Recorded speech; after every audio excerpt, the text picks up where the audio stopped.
You're listening to PetLifeRadio.com. Is your pet stressed out? Does your pet need annual vaccines? Which pet is best for a child? Would you know if your dog was in pain?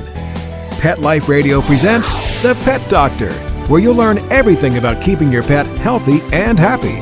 From pet care, pet meds and grooming, to pet food, pet insurance, and dental care, this is the place to find out everything there is to know about pet wellness. Whether you have a dog, cat, reptile, or rabbit, you'll find answers for your pets straight from the vets, because it's your pet. Health matters. Please welcome your Pet Doctor host, veterinary media consultant and veterinarian, Dr. Bernadine Cruz. As a child, I loved sitting in my dad's lap as he drove. I pretended I was piloting the car. Now we strap our kids into their Department of Transportation approved car seats, safely ensconced in the back seat. But not all of our family members get the same safeguards. Our pets may become projectiles even in a slow-speed crash, injuring themselves or other passengers.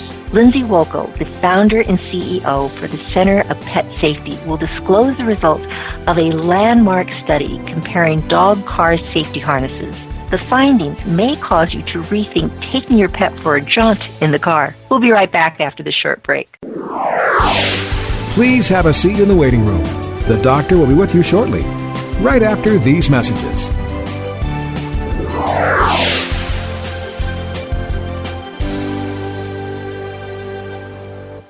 Swipe It's a revolutionary new product that literally swipes away cat hair from virtually any surface. You know, most of us struggle with a roller or vacuum cleaner to clean up cat hair, but anyone who has tried either of these knows they just don't work very well. But Swipe It's patent-pending glove has a magnetic-like quality that removes cat hair from almost everything. And best of all, Swipe It's is machine washable, so you can use it over and over again. To order, just visit swipeits.com. That's SWIPETS.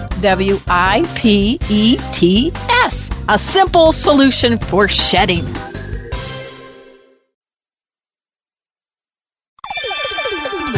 Let's Talk Pets on PetLifeRadio.com. Welcome back to the Pet Doctor on Pet Life Radio with Dr. Bernadine Cruz. The doctor is in, and we'll see you now. Ms. Wolko, this was an amazing, kind of scary study. Thank you for doing this. Are you the first one who's ever done anything like this? We are the first one who's done a comprehensive study. Back in 2011, I did a pilot study after talking to many customers about their concerns about these products and whether or not they actually provide protection. So Subaru came along earlier this year and said, we saw your results from the pilot study. How can we help? And so we kicked this off, and it is the first study of its kind. So many of my clients bring their cats and dogs into the practice, and thankfully, those that do bring them in a safety harness for the dogs and the cats, I'll always want them, or small dogs, to be in a carrier in the back seat. They're very proud of themselves that they have a harness on their pets, that their dog isn't driving down the road on their lap with their little ears flapping in the wind, sticking, their head out the window, which I have to admit does look cute. But it's just not safe. How do we know if this harness, you think it's safe, how do you know? Well, I think it comes back to, what your definition of safety means. Defining safety for the pet owner currently is that these products simply only have to provide distraction prevention, which on its own are extremely important. That can help reduce the amount of accidents that occur. However, if you are at a short stop for an accident, that harness may not hold up. And that was the gist of this study, was we wanted to look and make sure that the products themselves had, integrity, that they provided a functional protection to the animal, but also, in turn, they provided functional protection to the other vehicle occupants. So those people sitting in front of the dog or to the side of the dog, to make sure that they weren't injured. Have there been studies done that have give you numbers of the number of times there's been an automobile accident that maybe the pet caused it, or number two, that the pet was injured, either thrown out of a window or just tossed around in a car? Are there numbers for that? There are not, and that's very surprising. When we started looking into this years ago, we want data. We want to see how many people are involved in these accidents, who's getting injured, how are they being injured, and what happens to the animal. So the only thing we can go back to at this stage of the game are veterinary records that are collected by the ER vets or your veterinarian who's treating those injuries. But as far as police records go or any kind of notations that are made at the scenes of accidents, the dogs are simply not captured. That information's not captured. Now, this study, correct if I'm wrong, is just about dogs. Are you planning on doing, since it's Center for Pet Safety, are you planning on doing studies for cats? Oh, absolutely. Yes, we understand the importance of pets, cats, and they're very, very important family members. Dogs, however, are the primary traveling companion when you go out to do your adventures together. That we know, when you talk about Subaru, the reason they hopped onto this study and they helped support this was because 50% of their car owners have dogs and they encourage them to travel together. So the dog is the primary traveling companion. The cats come along to go to the vet, primarily is what we see. And we do have some advice for pet owners that are traveling with their cats. But again, we have to do additional work in the laboratory and develop the simulants for the cats, which we are actively doing right now. We have a lot of work to do, but we have to fund that work. The testing that we do is extraordinarily expensive, and we are working right now to find sponsoring partners who can help sponsor studies, as Subaru did. And looking at some of Subaru's car commercials, seeing the dogs being promoted so prominently where, they're driving the car and that's, the passenger and that's the driver is the dog. I can see that Subaru has an affinity for pets and that's wonderful. They've become involved with you. Are there states right now in the United States that it is illegal for a pet not to be harnessed in, or are they still kind of considered you're on your own, do what you want to? I believe New Jersey is the first one to come out and require restraint or containment during travel. The enforcement of that is being done, I believe, at the animal control level, not at the police level.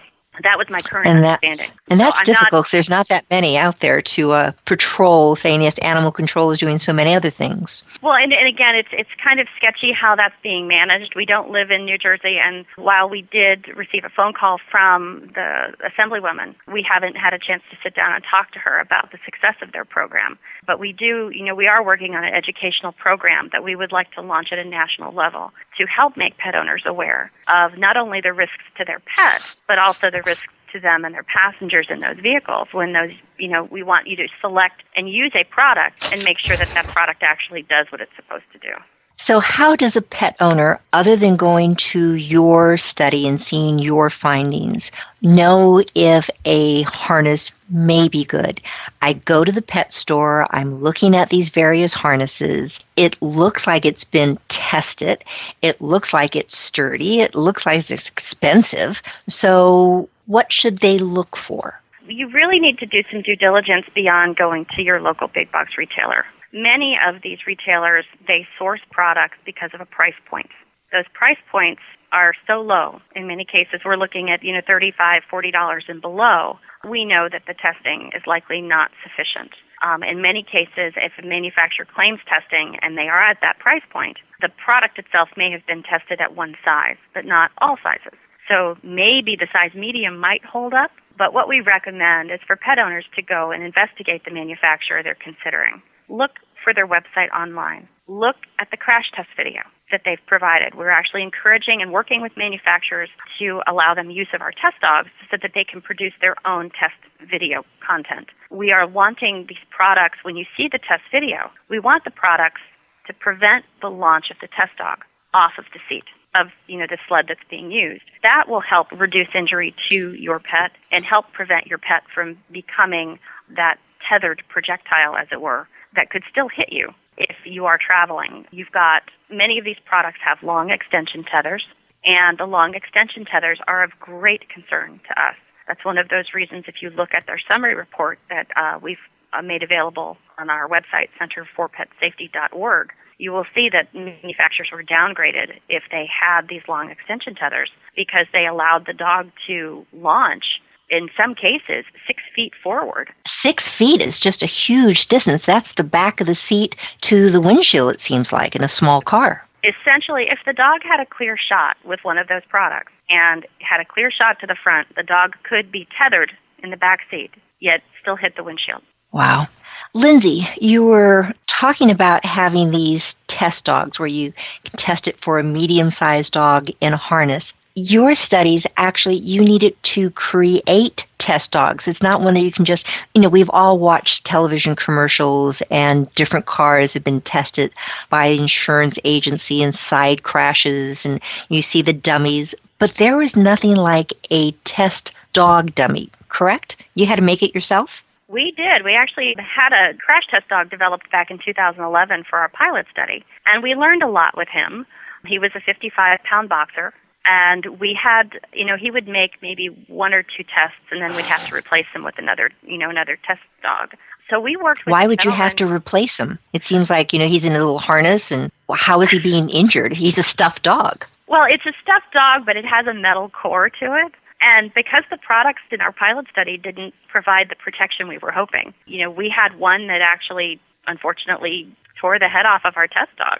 We had one test run with him, and I had to replace him with another dog. I mean, again, these are very violent tests that we do, and we are working to understand worst-case scenario to make sure that the products hold up for you and make sure your pets are safe. So we had a gentleman who works with NASA volunteer some time with our team, and he helped make recommendations on the design and the materials that we used for our test dogs. So the ones that we have developed this year for this study are amazing tools to us.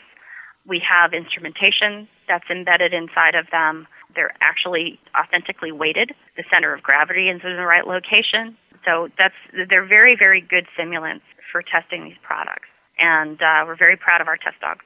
And it sounds as though they're probably not inexpensive. They are not inexpensive. Just the design development side of things was quite costly. So we do want manufacturers, though, to have access to use these products, to use the test dogs so that they can conduct their own testing. That helps us fulfill our mission for the pet owners out there. So through a licensing program, we have made the dogs available to manufacturers at no charge. The only thing we do stipulate, we ask for a copy of the data that's returned from the test for our database. And then we also require, at this point in time, that they use the test facility that we use so that we can control the test conditions. In the future, we are looking at doing a production run so that other test facilities around the country can purchase our test dogs. So that's something we're looking at for 2014. So you have small, medium, and large. The harnesses, are you finding, does it matter just kind of being scaled down for a smaller dog, a big dog? Does it have to be changed so you can say, oh, well, it's kind of an in-between size dog, so I can still use the same one and it's okay, or it loses weight? Does size really matter? It does. One of the things that we look at is the components on these harness products change based on the size of the product. Many cases, depending on the manufacturer, they may use identical components for, their size, medium, large, and extra large. But the type of components they use matters. The integrity of the webbing that they use, the stitching integrities, all of that matters based on the size of the test dog that's being tested. It is not sufficient to just test one size and scale your harness down. You need to test every size. And that's where we're working to encourage manufacturers to do that through the standard that we're hoping to publish here in the near future. I'm talking right now to Lindsey Wolko. She is founder and CEO for Center for Pet Safety, talking about car harnesses. Interesting information. Please stay tuned. We'll be right back after this short break. Please have a seat in the waiting room. The doctor will be with you shortly, right after these messages.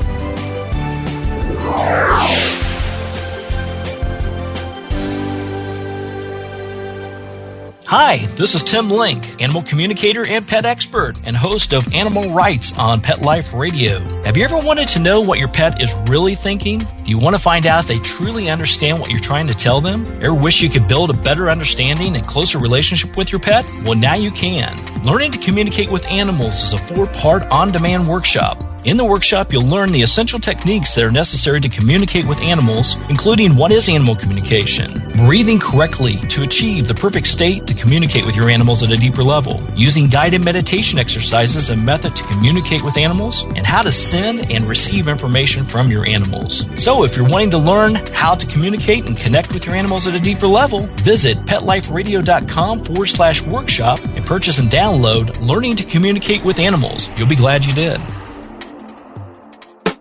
Having a rough day? Longing for the dog days of summer? Think your fun furry friend lives a dog's life? Well, find out everything you're begging to know as Pet Life Radio presents It's a Doggy Dog World with pet expert and award-winning author Liz Palaika, Kate Abbott, and Petra Burke. Every dog has his day, and you'll find out how to make your dog's day fun and rewarding. Every week, on demand, only on PetLifeRadio.com. Let's talk pets. Let's talk pets On Pet Life Radio. Pet Life Radio. PetLifeRadio.com. Welcome back to the Pet Doctor on Pet Life Radio with Dr. Bernadine Cruz. The doctor is in, and we'll see you now. Lindsey, I have some granddaughters, and I know when the children were born and my daughter was looking at various car seats and finding ones that had 5-point attachments and they had to fit here and snugged up there. And she really did her homework. The number of points of attachment, how it fits. Can somebody find out how to properly fit one of these to a pet? Because it seems like that would make a major difference besides just, throwing it on your pet going, oh yeah, this one's easy and I'll just use this one. We are right now encouraging manufacturers to adopt a sizing standard and work with us to develop that sizing standard for the industry. We know that instructions are important. We are also encouraging manufacturers to create instructional videos, make those available for pet owners so that they can see how the product is to be used as stated by the manufacturer. It's not just simply making sure you're connected, it's how you are connected. Our top performer of the 2013 study had a multiple point connection. It is the only harness on the market that offers that multiple point connection. And the design of that is critical for many of the things that we have on our wish list, for pet safety wish list of what this product should do. So that's one of the reasons that product was selected, was because of the complexity of the connection. And we've tested it with pet owners here locally to make sure that it was not too cumbersome. It really is an amazing tool when you see it in action. So the harnesses that you want, you're looking for something, I'm sure, that's easy for them to get into and protect them. I've had dogs come in that have been in, the owner's been in an automobile accident, the pet's been in the back, and many times they have whiplash. Their neck's been hurt, their back's been hurt. Are you looking to have a harness that can somehow protect the entire body? Because here they're not in a little seat. They're just sitting with this harness on their body. It seems like that's a lot of pressure on their chest. What are your major concerns? What kind of things are you looking for in these standards? Well, at the beginning, again, we're at the very beginning of this process. Standards, to encourage manufacturers to create better products, we have to have a level playing field. Right now, our goal is to prevent the dog from launching off of the seat. That will help protect the head, neck, spine. And then additionally, we want to provide protection for rotation. That is a nice to have versus a must have at this stage of the game. Eventually, we'll tighten that standard up over time. But the rotation control is very important to make sure that the dog's side to side movement is restricted as well. We want to make sure that spine is as stable as possible. Going forward, we anticipate that, energy mitigation tools will be used with these products. Actually, the Sleepy Pod product that took first place in our study, our top performer, has energy mitigation in it. However, minimal at this stage of the game. It is a deal breaker when you start looking at putting energy mitigation into a tool versus none, and that helps reduce the chest compression. Again, we have a lot of work to do in this area. So energy mitigation, like a foam, so there's not as much pressure on the chest? Is that what you mean? Well, the design, again, we're in the process of partnering with a veterinary school to help us further some of the more medically necessary things regarding these harnesses. where should the ideal placement be? How high is too high on the neck? How much pressure can, the animal take? Those types of things are things we need to study. And that's down the road. We will get there. We're very hopeful that in our version 3.0 test dogs, we will be able to put load cells in so that we can measure how much compression is being applied to the chest. We want to be able to measure these things so that we can use the human studies that were done and leverage that information going forward to offer the best possible protection for pets. I know they've been doing these safety studies for people for so many years, and you're just starting, and thankfully you started this, because this is a concern I've had for so many years. Watching dogs on people's laps, watching them with their head flipping out the window, having cats walking around in somebody's, car just free. It's like, oh my goodness, folks, this is just not safe for anyone involved in this situation. Keep them in their carriers, keep them in the back seat. Small pets, I know they have the booster seats because you want your pet to enjoy the ride, so sometimes they need to look out the window, but so many things to consider. Your videos are absolutely amazing because it looks just like the same type of crash testing we've seen for years in dogs. How did you get into this business? Well, my dog Maggie was injured in 2004. I had her in a harness in the back seat of my vehicle, and I slammed on the brakes to avoid an accident. And Maggie slammed into the back of the front seat. But what I didn't realize was that she had become tangled in the tether as well. She was hogtied from behind, and she ended up with a strained spine and strained hips. She was on confinement and painkillers for a while. I was so grateful that she was not more seriously injured, but at the same point in time, as a pet owner, I was very, very angry that this product that I bought, believing would offer my pet protection, offered nothing. And so over time, I started looking into these products one by one, sampling, trying to find out what would work for Maggie and for me. What's easy for us to use, what's going to hold up, what looks like it's going to be strong. And I started doing consumer trials on pet products. So over time, in 2008, I ended up launching a company called caninecommuter.com. Where we independently sampled and trialed products for quality and performance to make sure that, we could stand behind the products that we were offering to pet owners. And it turned more into a labor of love at that stage of the game. I won't tell you that online retailers make a lot of money these days because of the competition. But I would talk to these pet owners, and they would they love their pets. They love to tell stories about how they love to travel with them. And they would confide in me that they really didn't have a lot of trust, that they were being told the truth by the manufacturers. And they said, how can we trust that these products aren't going to, hurt my dog? So I took time out and in 2010 started planning this study. And that's why we did the pilot study in 2011. And we published the results in 2012 because we knew how devastating this was going to be for pet owners to hear this. We didn't have any good news for them. We have an unregulated industry. We know from the pet food issues that are out there right now that the products that are on the market are questionable at best. And, that's the tip of an iceberg. When we start looking at harnesses and travel products, you mentioned booster seats earlier, crates, carriers, barriers, all of those things don't have to be tested and are largely untested by the manufacturers. And that's where our goal is to make sure that these products are safe for not only pets but also their people. You mentioned the barriers. You have it in the back. If you have an SUV, you have this barrier up, and it seems like it keeps your pet in the back, but that's still a large space if you have to slam on the brakes for it to bounce around like a BB in this area. Are barriers safe at all, or is it better than nothing? Again, you have to weigh your definition of safe.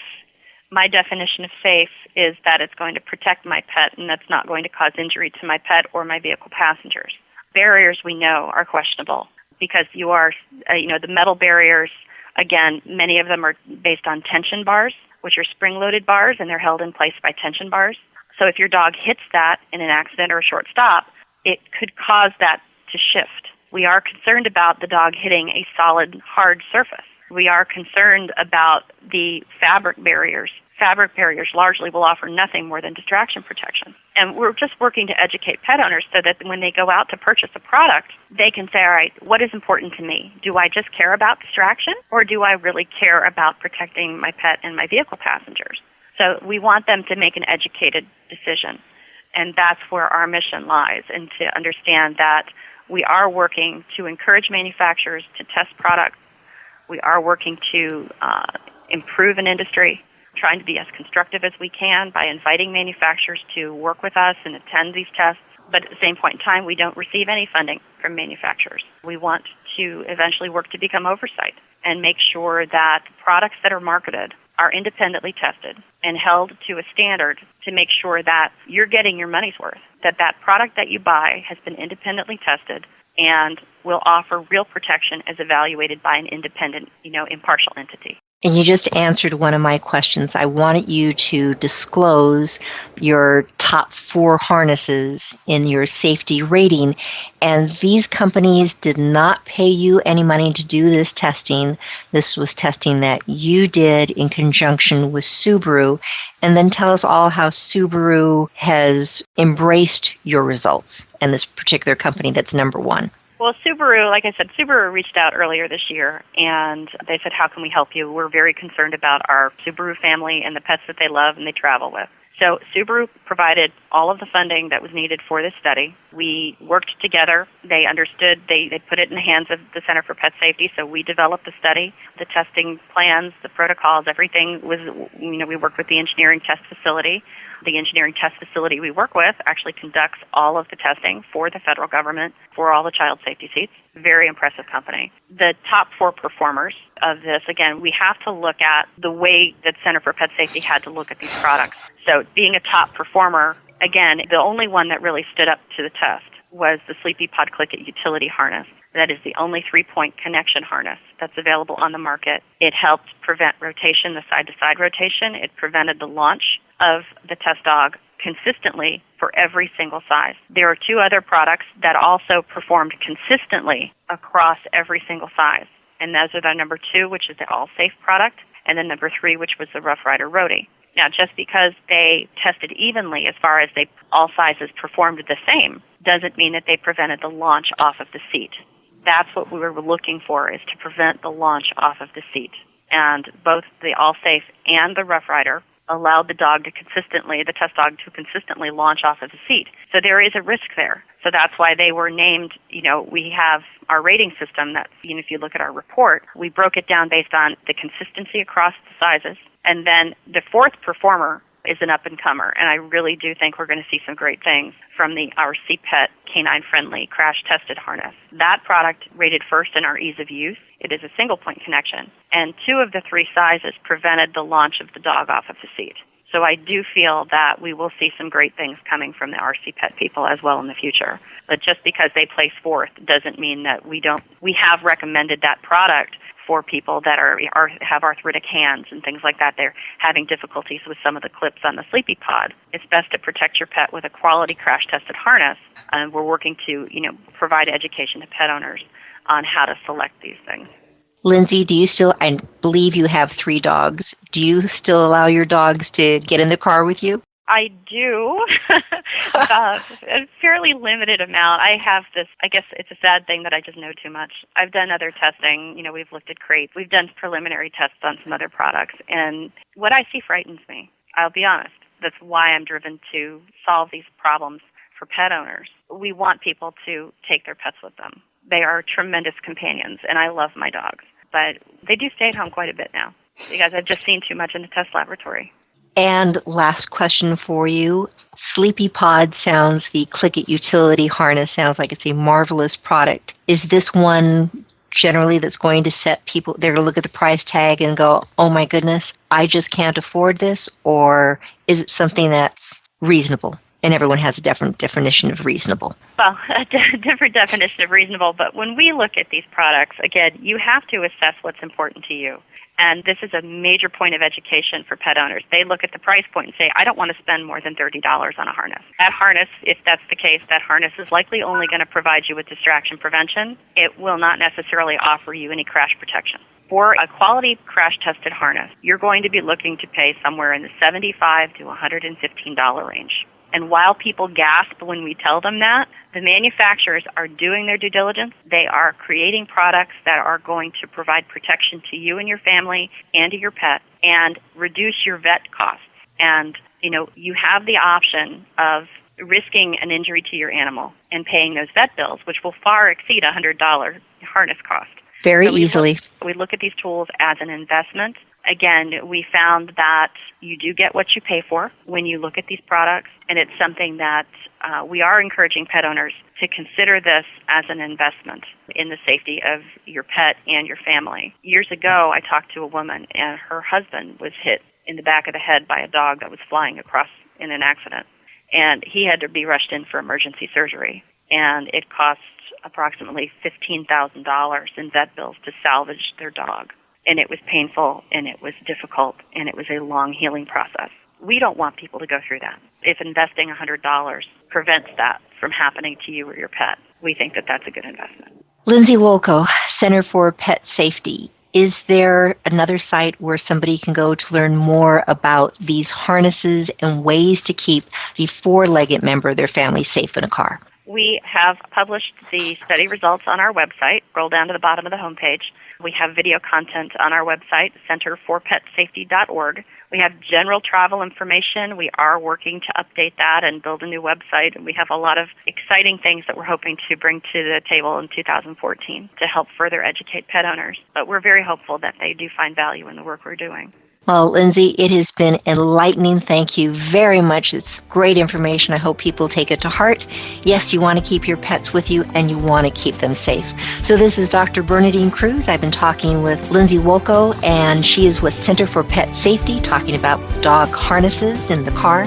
Thank you very much for listening. Please tune in again next week. We'll have more information on how to make you the best pet owner possible. Thanks for listening. Take care. Chat with you next week. Pets can be a wonderful addition to your life because they're a member of the family. Keeping them healthy and happy is important. Pet Life Radio presents The Pet Doctor with veterinary media consultant and veterinarian Dr. Bernadine Cruz. Whether you have a dog, cat, reptile, or rabbit, you'll find answers for your pets straight from the vets. The Pet Doctor, on demand every week, only on PetLifeRadio.com.